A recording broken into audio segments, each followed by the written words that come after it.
اب وہ مستحق نہیں تھا، تو اسی کے لیے پھر اس نے آدم کو بھٹکانے کی کوشش کی۔ لیکن آدم نے اللہ کی بارگاہ میں توبہ کی، استغفار کیا۔ قرآن مجید نے سورۃ الاعراف میں اس دعا کو بیان کیا کہ ربنا ظلمنا انفسنا وان لم تغفر لنا وترحمنا لنکونن من الخاسرین، اے ہمارے رب ہم نے اپنے اوپر ظلم کیا، اپنی جانوں پر ہم نے ظلم کیا، تو اگر تو نے ہمیں معاف نہ کیا، ہمیں نہ بخشا، تو پھر ہم نقصان اٹھانے والوں میں سے ہو جائیں گے، تو اے مولا تو ہم پر رحم فرما۔ اب اس کے بعد یہ بات بھی سمجھ آتی ہے کہ شیطان اپنی بڑائی کا خود دعوے دار ہے، آدم اپنی بڑائی کے دعوے دار نہیں تھے۔ یعنی آدم کو اللہ نے مقام مرتبہ دیا اور فرشتوں سے کہا، لیکن شیطان خود اپنی بڑائی کا دعوے دار تھا۔ اللہ کی بارگاہ میں اسی بات کا دعویٰ کر رہا ہے کہ خلقتنی من نار، کہ تو نے مجھے آگ سے پیدا کیا، اس کو مٹی سے پیدا کیا۔ اللہ نے نہیں اس کو کوئی بڑائی دی، بلکہ وہ خود اپنی بڑائی کا دعوے دار بن رہا ہے۔ اور جبکہ دوسری طرف ہم یہ دیکھتے ہیں کہ جو آدم ہے وہ دعوے دار نہیں، بلکہ وہ اللہ کی بارگاہ میں ایک بندہ بن کر زندگی گزارتا ہے۔ اور پھر ہم یہ بھی دیکھتے ہیں کہ شیطان نے خود نافرمانی کی، لیکن آدم سے نافرمانی کروائی گئی۔ یعنی شیطان نے خود اللہ کی نافرمانی کی اور آدم نے خود اپنے ارادے سے نافرمانی نہیں کی، بلکہ آدم کو یہ راستہ دکھایا گیا، اس کو بہلایا گیا، پھسلایا گیا۔ اور یہ بات بھی یاد رکھیے کہ یہ ہمیشہ دیکھنے میں آتا ہے کہ انسان اگر گناہ پر راضی ہوتا ہے یا راغب ہوتا ہے یا جرم کی طرف راغب ہوتا ہے، تو ہمیشہ اس کو دھوکہ دینے والا اس کا خیر خواہ بن کر ہی اس کو دھوکہ دیتا ہے۔ یعنی گناہ کو، جرم کو جسٹیفائی کرتا ہے، اس کی توجیہ کرتا ہے، پھر انسان گناہ کی طرف اکثر طور پر اس طرح راغب ہوتا ہے۔ ورنہ ایسا نہیں ہوتا کہ اس کو یہ بتایا جائے کہ یہ گناہ ہے، یہ جرم ہے، یہ غلط کام ہے، اس پر یہ سزا ہے، یہ سب کچھ ہے، پھر وہ اس کو کرے، تو یہ کم ہی ہوتا ہے۔ اکثر یہی ہوتا ہے کہ انسان یا تو اپنے نفس کے دھوکے میں آتا ہے، شیطان کے دھوکے میں آتا ہے، یا جو اس کے ساتھ ہوتا ہے وہ اس کو کہتا ہے کہ کوئی بات نہیں یار، ایک ہی دفعہ کر لیں گے، پھر ٹھیک ہے، اس کے بعد پھر چھوڑ دیں گے، نہیں کریں گے۔ ہاں اگر یہ ہو بھی رہا ہے تو یہ کون سا کوئی غلط ہے، پوری دنیا، پورا معاشرہ ایسے کرتا رہتا ہے، اگر ہم نے کر لیا تو کیا ہو گیا۔ یا پھر یہ ہوتا ہے کہ بھئی یہ جرم نہیں ہے، اس کی جسٹیفیکیشن کی گئی، اس کی تعویلات بیان کی گئی کہ نہیں یہ جرم نہیں ہوتا، یہ جرم تب بنتا کہ اگر اس طرح ہوتا، اگر اس طرح ہے تو پھر یہ جرم نہیں ہے، یعنی اس کی اپنی تعویلات بیان کرنا۔ تو لہٰذا شیطان نے خیر خواہ بن کر آدم کو دھوکہ دیا، یعنی گناہ کو جسٹیفائی کیا، اس کی بہت سی صورتیں بیان کی، تو یہ خیر خواہ بن کر، ویل وشر بن کر دھوکہ دیا۔ اور آخری بات جو سب سے اہم بات ہے وہ یہ ہے کہ شیطان نے جو گناہ کیا، جو غلطی کی، جو نافرمانی کی، معصیت کی، اس پر ڈٹ گیا۔ جبکہ اس کے مقابل میں آدم کا ہم رویہ دیکھتے ہیں کہ وہ جب ان سے ایسا ہو گیا، فناسیہ، وہ بھول گئے، ولم نجد لہ عزم، اللہ پاک فرماتے ہیں ہم نے عزم نہیں پایا، یعنی کوئی پختہ ارادہ، کوئی ایسی بات نہیں تھی، لیکن ہو گیا تو پھر بھی رب کی بارگاہ میں پلٹ آیا، اللہ سے آ کر توبہ کی، اللہ سے معافی مانگے، وَإِن لَّمْ تَغْفِرْ لَنَا وَتَرْحَمْنَا، اگر تو نے ہماری مغفرت نہ کی، ہم پر رحم نہ کیا تو ہم نقصان اٹھانے والوں میں سے ہو جائیں گے۔ یہ آدم کا رویہ ہے۔ لیکن جو شیطان ہے، ابلیس ہے، اس کا رویہ کیا ہے؟ وہ اپنی بات پر ڈٹ گیا، بلکہ اپنی اس غلطی پر ڈٹ کر اس نے مزید اللہ سبحانہ و تعالیٰ سے وقت اور مہلت مانگی کہ تو مجھے مہلت اور وقت دے۔ اور کیوں مہلت مانگی؟ اس لیے مانگی کہ تاکہ میں آدم کی اولاد کو بھٹکاؤں، آدم کو میں بھٹکانے کی کوشش کروں۔ تو اللہ سبحانہ و تعالیٰ نے یوم وقت معلوم تک فرمایا کہ تجھے مہلت دے دی۔ تو یہ فرق ہے شیطان کا، ابلیس کا اور آدم کا۔ اس لیے کہ جب ہم یہ دیکھتے ہیں کہ کوئی انسان غلطی کر رہا ہے تو ہم پھر یہ سوچتے ہیں اور سوال بھی اٹھاتے ہیں، اعتراض بھی کرتے ہیں کہ بھئی اس آدم کو، انسان کو خدا نے پیدا کیا کہ جو خدا کی نافرمانی کر رہا ہے، شیطان کے پروگرام پر چل رہا ہے۔ لیکن ہم دوسری طرف یہ نہیں دیکھتے کہ یہی آدم ہوتا ہے کہ پھر خدا کی طرف پلٹ بھی آتا ہے، خدا سے معافی بھی مانگتا ہے۔ اور ایسے بھی اولاد آدم ہیں، ایسے بھی بشر اور انسان ہیں کہ جو اپنی ساری زندگی خدا کی عبودیت میں اور اللہ کی عبادت میں اور پھر مخلوق کی خدمت میں بھی گزار دیتے ہیں۔ ایسے انسانوں کی مثالیں بھی دنیا میں موجود ہیں، تاریخ انسانی پڑھ کر دیکھ لیجئے۔ تو شیطان کے کردار کو اور اس کی صفات کو اور اس کی جو علامات ہیں اس کا مطالعہ کریں گے تو آپ کو آدم اور ابلیس میں زمین اور آسمان کا فرق نظر آئے گا۔ بے شک خطا ہوتی ہے، انسان سے بھی ہوتی ہے، لیکن خطا کے بعد دیکھا جاتا ہے کہ پھر رویہ کیسا ہوتا ہے۔ شیطان کا رویہ ڈٹ جانے کا رویہ ہے، تکبر کا رویہ ہے، لیکن آدم کا رویہ وہ جھک جانے کا رویہ ہے، معافی کا رویہ، استغفار کا رویہ ہے۔ تو یہ دونوں کرداروں کا یہ بنیادی فرق ہے کہ جسے ہمیں سمجھنا چاہیے۔ ناظرین کرام، یہاں وقت ہوا چاہتا ہے ایک بریک کا، ہمارے ساتھ رہیے گا۔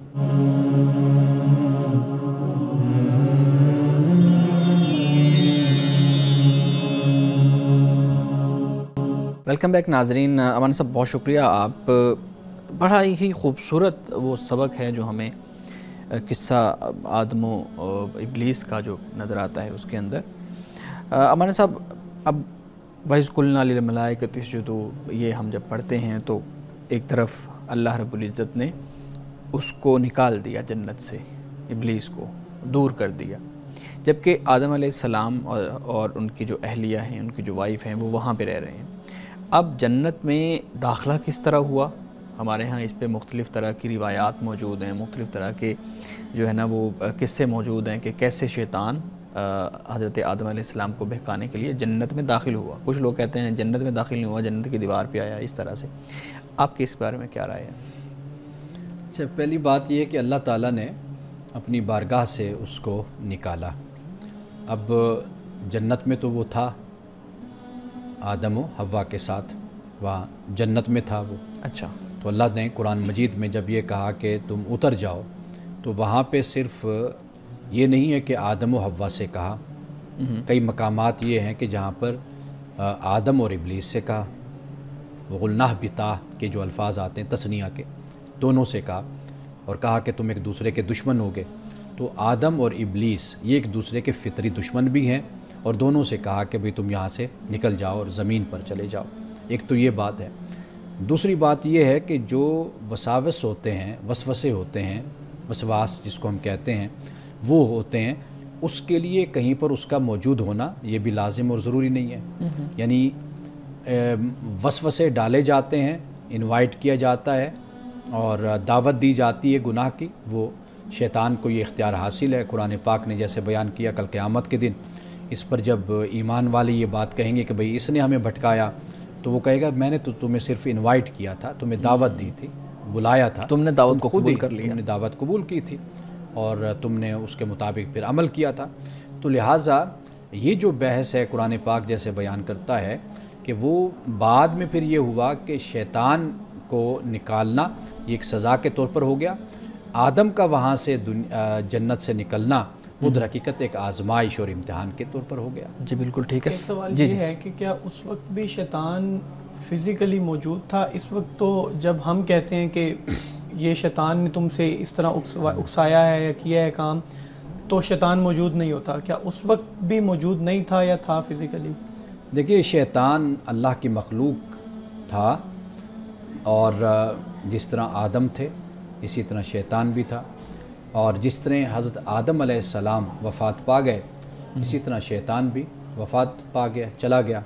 اب جیسے ابن آدم ہے، اولاد آدم ہے، اسی طرح شیطان کے چیلے بھی ہیں جو آگے اس پروگرام کو چلا رہے ہیں۔ شیطان کے وہ ہڈن ہے، نظر نہیں آتے۔ ہاں، وہ ہڈن آپ اس کو کہہ لیجئے۔ قرآن پاک نے دو لفظ استعمال کیے نا، ایک ابلیس کا اور ایک شیطان کا۔ شیطان تو انسانوں میں بھی ہوتے ہیں، شیطان جنوں میں بھی ہوتے ہیں۔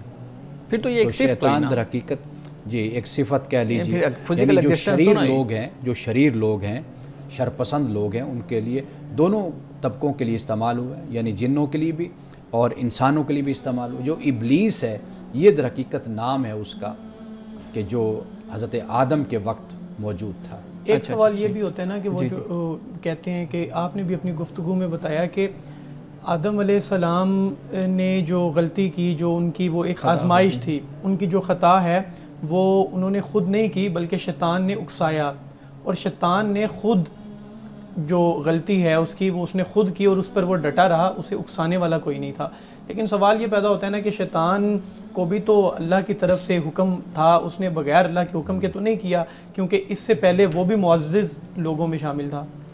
اچھا، پہلی بات تو یہ ہے کہ جو اللہ کا حکم ہے نا وہ شرعی احکام ہوتے ہیں نا، ان میں اللہ پاک حکم دیتا ہے، امر ہوتا ہے کہ بھئی یہ کرو اور یہ نہ کرو۔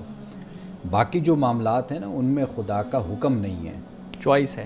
ہاں، وہ انسان ہو وہ جن ہو، اللہ تعالیٰ نے یہ ذوی العقول مخلوقات ہیں، ان کو یہ اختیار ہے کہ وہ یہ کریں وہ یہ نہ کریں۔ جس نے جو کیا وہ اپنی مرضی اپنی ارادے سے کیا۔ لیکن یہ بات تو یوں نہیں کہتے، معذرت، یہ بات تو یوں نہیں کہتے کہ جب یہ شیطان ابلیس والا واقعہ سارا ہو گیا اس کے بعد اب یہ ہمارے پاس چوائس ہے، اس سے پہلے تو شیطان کا کنسیپٹ ہی نہیں تھا، تو جو سب سے پہلی وہ جو غلطی ہوئی ہے وہ بھی پھر چوائس کی وجہ سے ہی ہوگی۔ دیکھیے، یہ جب واقعہ ہوا اسی وقت خدا کی تقسیم ہو چکی تھی، یعنی مثال کے طور پر قرآن پاک جب کہتا ہے وَإِذْ قَالَ رَبُّكَ لِلْمَلَائِكَةِ إِنِّي جَاعِلٌ فِي الْأَرْضِ خلیفہ، تو خدا نے پہلے آدم کو پیدا کیا نا، جی، تو پھر جب آدم پیدا ہو گئے تو فرشتوں نے جو پیدائش سے پہلے کہا کہ بھئی یہ زمین میں فساد پھیلائے گا، خون بہائے گا، تو یہ جو سارے اعمال ہیں یہ اس کی تخلیق سے پہلے یہ سارا کچھ بیان ہو رہا ہے، پلان تو پورا بیان ہو گیا۔ اب اس کے بعد پھر اللہ تعالیٰ نے فرشتوں سے کہا کہ بھئی سجدہ کرو آدم کو، تو یہ اس سے متعلق ہے بات۔ جی اچھا، مولانا صاحب ایک بہت اہم اسی سے متعلق ایک بحث ہمارے ہاں چلتی ہے، بلال صاحب آپ بھی اس میں جو ہے نا میری معاملت کیجئے گا۔ جو پھل کھانے کا معاملہ ہے، وہ کہتے ہیں جی حضرت آدم علیہ السلام نے پھل نہیں کھایا، بلکہ وہ جو صنف نازک جو ہے نا وہ جس کو ہم کہتے ہیں یعنی عورت یا حضرت آدم کی جو اہلیہ تھیں حضرت حوا، انہوں نے اکسایا تھا پھل کھانے پہ کہ نہیں تم یہ پھل کھاؤ تاکہ ہم جو ہے نا وہ لانگ لاسٹنگ ہو جائیں، ہم ایک لمبی زندگی گزاریں۔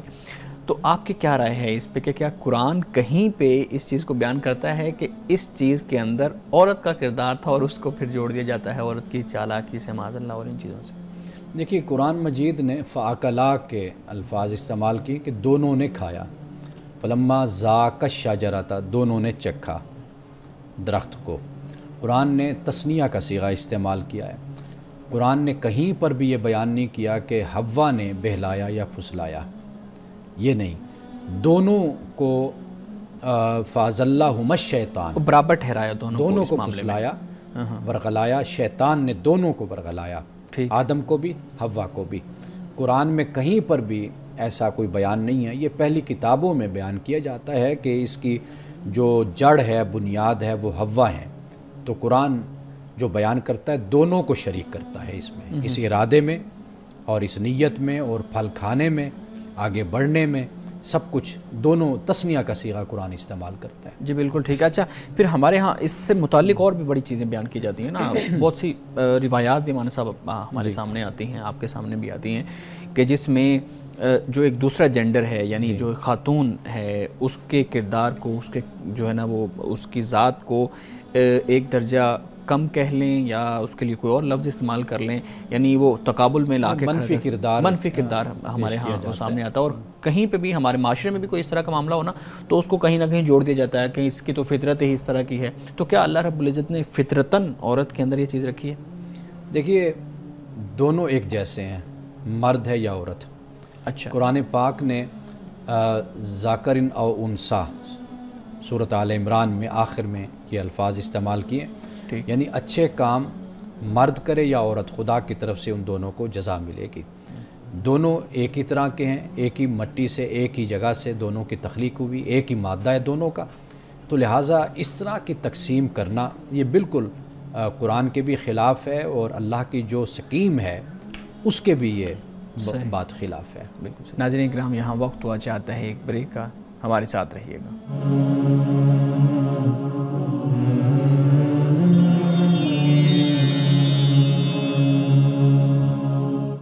ویلکم بیک ناظرین۔ امانا صاحب، کچھ سوالات ہمارے ناظرین کی طرف سے بھی آتے ہیں۔ آج بہت اہم دو سوال آئے ہیں، میں آپ کے سامنے رکھتا ہوں اور اس سے متعلق پھر ہم مزید سوالات کو بھی لے کے چلیں گے۔ پوچھتے ہیں جی کہ جو علماء ہیں وہ جب بھی اپنے سے جو ہے نا وہ مخالف کہہ لیں نظریہ کو سنتے ہیں یا آپ کہہ لیں کہ کوئی الٹرنیٹ نظریہ اپنے مقابلے میں سنتے ہیں تو ان کے اندر ایک ہائپرنیس والی کیفیت پیدا ہو جاتی ہے، وہ برداشت نہیں کر پاتے، ان کے اندر حوصلہ کیوں نہیں ہوتا کہ وہ دوسرے کی بات کو سن سکے؟ بڑے بڑے علماء کا بھی انہوں نے کچھ کا نام لیا ہوا تھا۔ دیکھیے پہلی بات تو یہ کہ علم انسان میں عاجزی پیدا کرتا ہے، ہمبلنس پیدا کرتا ہے، اور ہمارے علماء کا فقہاء کا طریقہ کار ہمیشہ یہی رہا جو ہم نے پڑھا، وہ اپنی بات پیش کر دیا کرتے تھے اور دوسرے کی بات کو سن لیا کرتے تھے، مناظرہ سے، مباہلہ سے اور ان چیزوں سے وہ بہت ہی پرہیز کیا کرتے تھے، کبھی بھی الجھاؤ نہیں پیدا کرتے تھے، اس لیے کہ یہ بہت ہی نازک معاملہ اس طریقے سے ہو جاتا ہے اور اس طریقے سے حساس ہو جاتا ہے کہ آپ بات کر رہے ہیں دین پہ، اور اگر آپ دین پہ بات کرتے ہوئے آپ کا انداز، آپ کا اسلوب اچھا نہیں ہے تو اس سے بہت برا میسج لوگوں کو جاتا ہے۔ بالکل صحیح۔ تو لہٰذا جہاں تک بات ہے کہ ایسا رویہ کیوں اختیار کیا جاتا ہے، اس کی بنیادی وجہ ہمارا ماحول ہوتا ہے، ہمارا نظام تعلیم ہوتا ہے، جہاں ہم پڑھتے ہیں وہاں پر چونکہ جو ہمیں پڑھایا جاتا ہے وہ فرقے کی بنیاد پر ہوتا ہے، وہ تقسیم کی بنیاد پر ہوتا ہے، وہاں پر ہماری جو تربیت ہے وہ مناظرانہ انداز سے کی جاتی ہے کہ ہم نے جب دوسرے سے بات کرنی ہے تو ہم نے ہمیشہ اپنی بات کو پیش کرنا ہے اور اپنے آپ ہی کو ہم نے سچا ثابت کرنا ہے، ہم نے دلیل کو نہیں دیکھنا، استدلال کو نہیں دیکھنا، استنباط کو نہیں دیکھنا، ہم نے صرف اپنی بات کو دوسرے پر غالب کرنا ہے اور اپنے آپ ہی کو ہم نے حق ثابت کرنا ہے۔ جب یہ سوچ جسے ہم وکیلانہ ایک سوچ ہوتی ہے، اگر اب وہ ہم اپنے اندر پیدا کریں گے تو وہاں پر پھر اسی طرح کا ہی رویہ پیدا ہوتا ہے۔ جی، اسی سے متعلق ایک اور چیز انہوں نے بیان کی ہے، کہتے ہیں جو علماء سے جب نوجوان سوال کرتے ہیں، جب ان کا سامنا ہوتا ہے تو وہ بجائے بات کا حل نکالنے کے، بات کا جواب دینے کے، بات کو سمجھنے کے، فتویٰ بازی اور لان دان کے اوپر جو ہے نا وہ کھڑے ہو جاتے ہیں۔ تو ان کو یہ کس نے اختیار دیا ہے کہ وہ کسی کے بارے میں کوئی فتویٰ دیں؟ اس سوال میں میں بھی ایک بات ایڈ کرنا چاہتا ہوں۔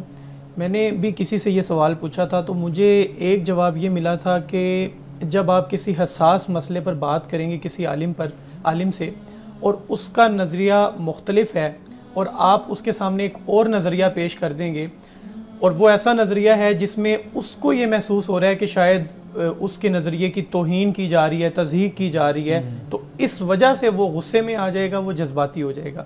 تو کیا اس وجہ سے مثال کے طور پہ آپ کسی ایک آئیڈیالوجی کے قائل ہیں، میں کوئی ایسی آئیڈیالوجی آپ کے سامنے رکھتا ہوں جو واقعی آپ کے لیے ناقابل برداشت ہو، تو اس صورت میں بھی آپ کو ٹالرنس کا راستہ اختیار کرنا ہوگا یا پھر اسی طرح عدم برداشت اور جذباتیت والا راستہ؟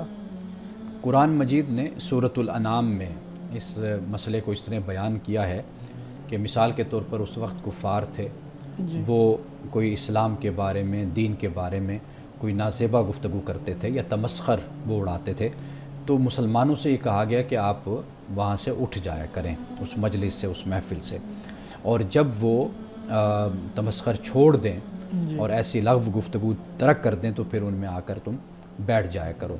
بیٹھنے سے مراد یہ کہ واضح بات ہے کوئی تبلیغ، کوئی دعوت، کوئی اچھی بات ان تک پہنچانی ہے تو وہ تمہاری ذمہ داری ہے۔ بالکل، یہ بنیادی بات ہے۔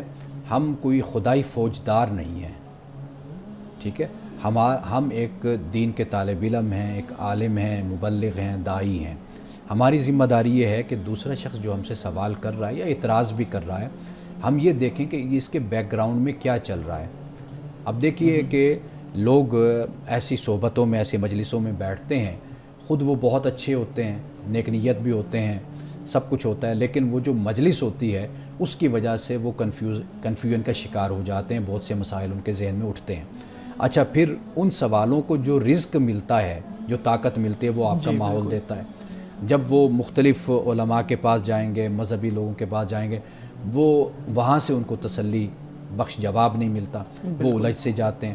ادھر سے اس محفل میں بیٹھے، وہاں سے سوال، پھر ادھر جب آئے تو پھر یہاں پر بھی ایک سخت رویہ، اس کی وجہ سے وہ ایک نئی مشکل میں پھنس کر رہ جاتے ہیں بیچارے۔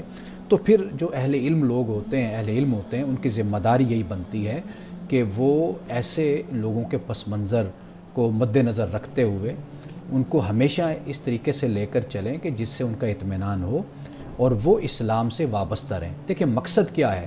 مقصد تو الٹیمیٹ یہی ہے نا کہ اسلام سے دوسرا جڑے، بالکل، نہ یہ کہ اس کو اسلام سے باغی کرنا ہے۔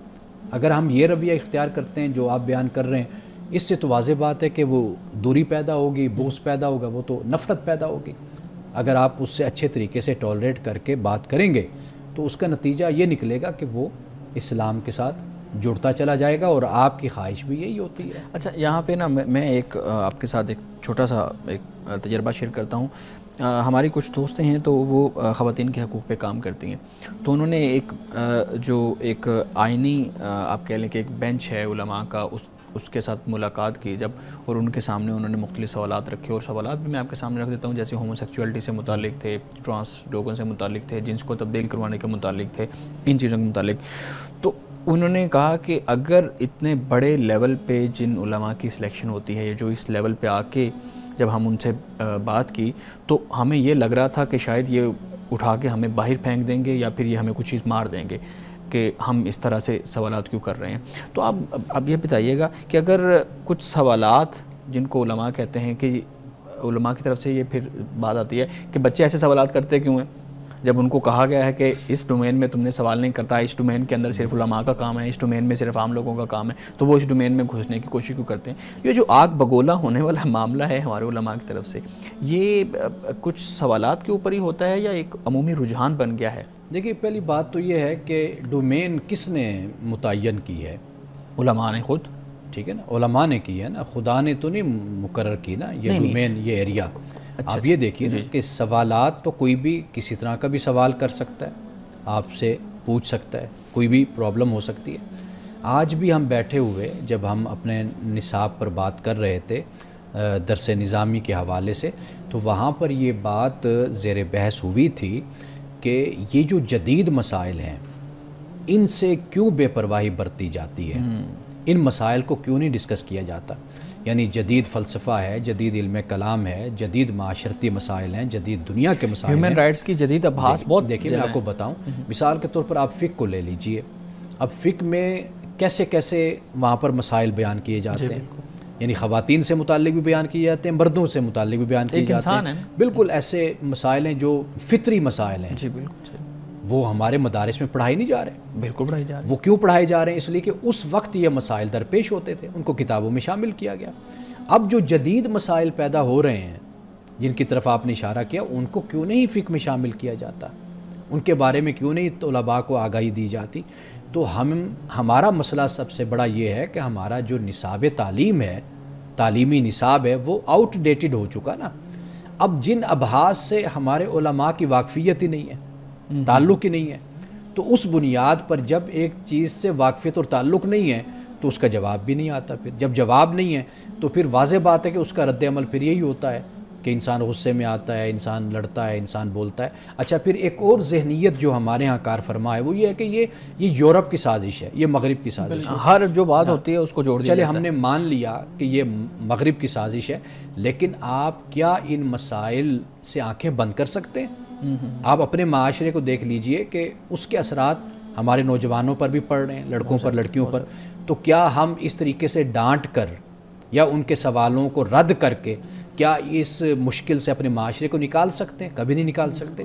تو میں یہ سمجھتا ہوں کہ جہاں پر ہمارا جو تعلیمی نصاب ہے اس میں یہ ساری جدید ابحاث اور مسائل کو شامل کرنے کی بھی ضرورت ہے، اور پھر اگر نہیں ہے شامل تو علماء کو کم از کم ان کو پڑھ کر اسی طریقے سے جس طرح کتاب و طہارت میں لکھے ہوئے مسائل کو وہ پڑھتے ہیں یا لونڈی اور غلام کے مسائل کو پڑھتے اور پڑھاتے ہیں، اسی طریقے سے ان مسائل کو بھی سنجیدہ لیں اور اس کا حل لوگوں کو بتائیں۔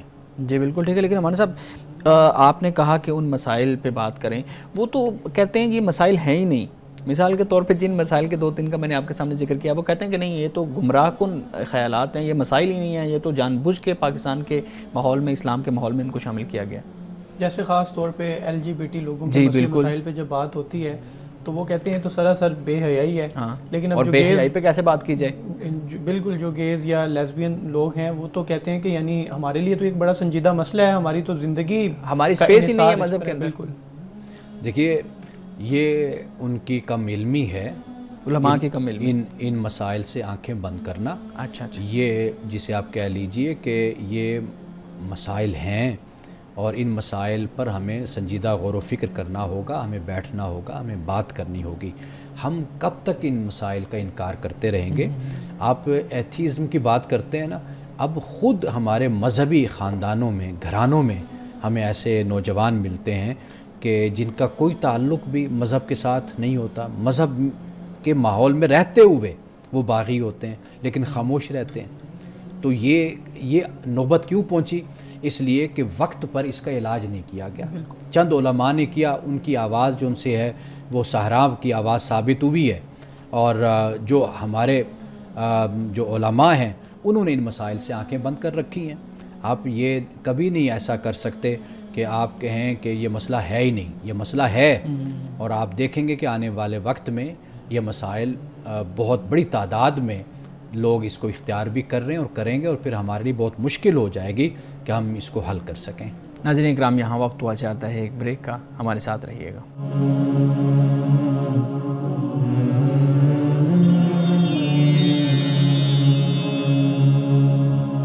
پروگرام میں ایک دفعہ پھر خوش آمدید۔ امان صاحب، بات ہو رہی ہے علماء نئی ابحاث سے آنکھیں کیوں بند کر لیتے ہیں، اس پہ سیخ پا کیوں ہو جاتے ہیں۔ آپ نے اپنی گفتگو میں بات کی تھی کہ یہ جو ڈومین ہے جس میں علماء کہتے ہیں کہ اس ڈومین میں کن افراد کو، کن اشخاص کو سوال کرنے کا حق ہے، اس ڈومین میں سوال کرنے کا حق نہیں ہے، تو وہ جو ڈومین ہے وہ ہمیں رسول اللہ صلی اللہ علیہ وسلم کی کچھ روایات ہمیں ملتی ہیں، ان روایات کے اندر ہمارے سامنے یہ چیزیں آتی ہیں کہ رسول اللہ صلی اللہ علیہ وسلم نے فرمایا کہ اس ڈومین کے اندر تم چیزوں کو سوچو بھی نہ، اب اس سے آگے تمہارا لیول نہیں ہے سوچنے کا۔ لیکن انسان کا دماغ ہے، شعور خدا نے دیا ہوا ہے، اگر خدا چاہتا ہے کہ وہاں سے آگے انسان نہ سوچے تو پھر خدا شعور ہی نہ دے ان چیزوں کا۔ لیکن جب خاص طور پہ تقدیر کے معاملات ہیں اور بڑے اس طرح کے بہت سے معاملات ہیں، تو یہ ڈومین تو پھر رسول اللہ صلی اللہ علیہ وسلم کی روایات سے سیٹ ہوئی ہے۔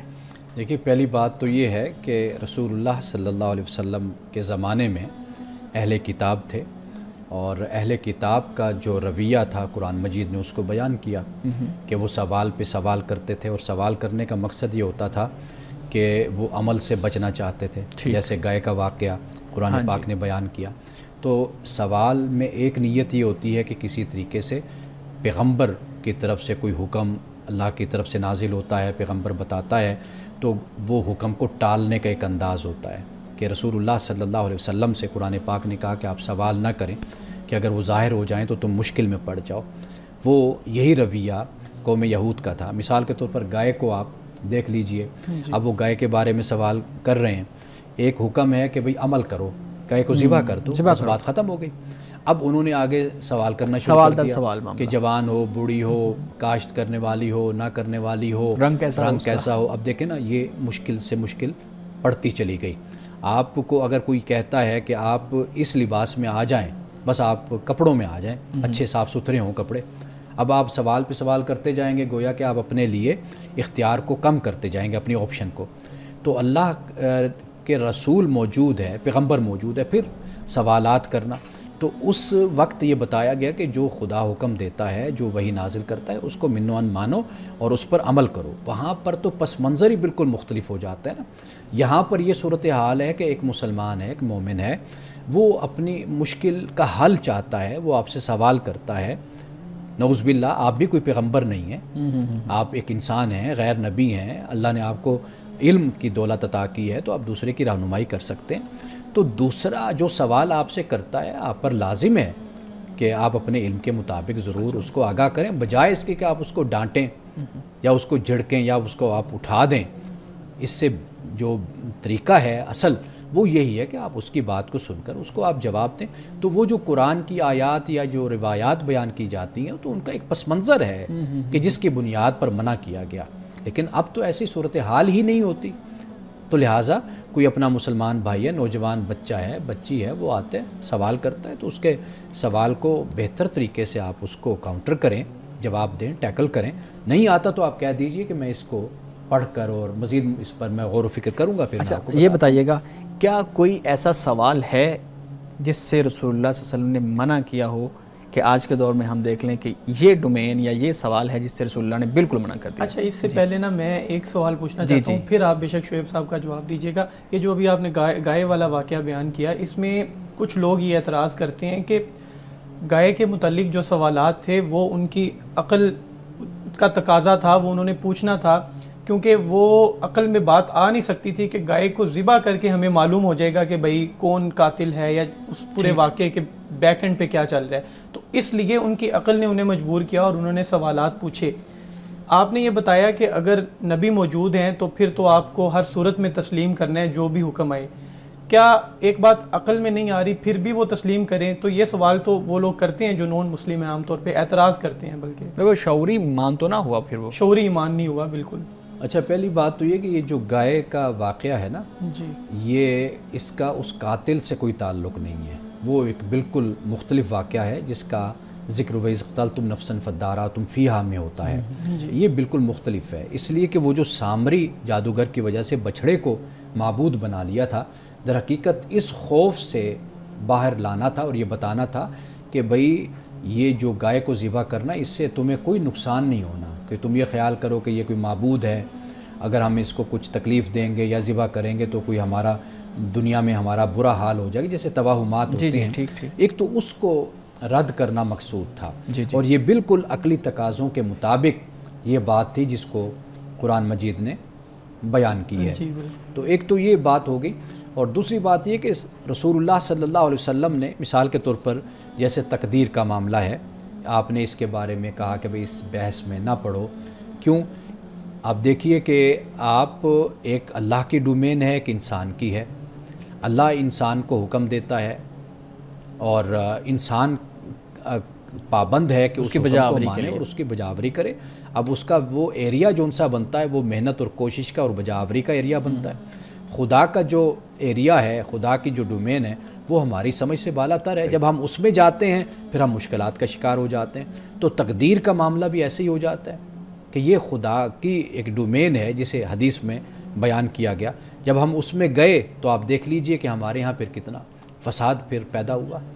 امن صاحب آج کی حدیث مبارکہ بیان کیجئے گا. آج کی حدیث حضرت جابر بن عبداللہ رضی اللہ تعالی عنہ سے روایت ہے. کہتے ہیں کہ رسول اللہ صلی اللہ علیہ وسلم نے فرمایا کہ جس کے ساتھ کوئی احسان کرے تو اسے اس کا بدلہ دینا چاہیے.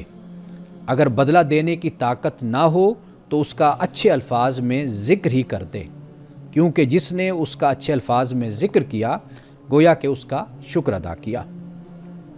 اس لیے کہ اگر کوئی آپ پر مجھ پر کوئی احسان کرتا ہے، سب سے پہلی بات یہ ہے کہ ہمیں اس کا شکر گزار ہونا چاہیے، اور اپنی طرف سے اگر ہم کچھ کر سکتے ہوں اس کے بدلے میں تو ہمیں ضرور کرنا چاہیے. اگر ہم وہ احسان نہیں اس کا کوئی بدلہ دے سکتے تو ہم کم از کم اتنا تو کر سکتے ہیں کہ اس کی تعریف کر دیں، اس کا شکریہ ادا کر دیں کہ اس نے ہمارے ساتھ یہ نیکی کی ہے. اس لیے کہ کہا جاتا ہے کہ جس پر احسان کرو اس کے شر سے بچو. یعنی آپ جس پر احسان کرتے ہیں یہ آپ کے لیے سب سے بڑا امتحان ہوتا ہے، اس لیے کہ احسان کرنے والا ہمیشہ یہی توقع رکھتا ہے کہ دوسرا میرے ساتھ بھی اچھا چلے گا یا نیکی کرے گا. لیکن دیکھنے میں آتا ہے کہ جس پر احسان کیا جاتا ہے وہی ڈستا بھی ہے، وہ نقصان پہنچاتا ہے. تو لہٰذا رسول اللہ صلی اللہ علیہ وسلم نے اس شخص کو جس پر احسان کیا جاتا ہے اسے کہا کہ بھئی تم اگر اچھا بدلہ نہیں دے سکتے تو کم از کم یہ ضرور کرو کہ تم اس کی تعریف کرو اور اس کا شکریہ ادا کرو. ناظرین کرام، اس دعا کے ساتھ اپنے پروگرام کا اختتام کریں گے. اللہ رب العزت حسن کلام اور تاثیر کلام عطا فرمائے، ہماری زبان کی گروں کو کھول دے اور سننے والوں تک خیر کا پیغام پہنچے. اجازت دیجیے، خدا حافظ.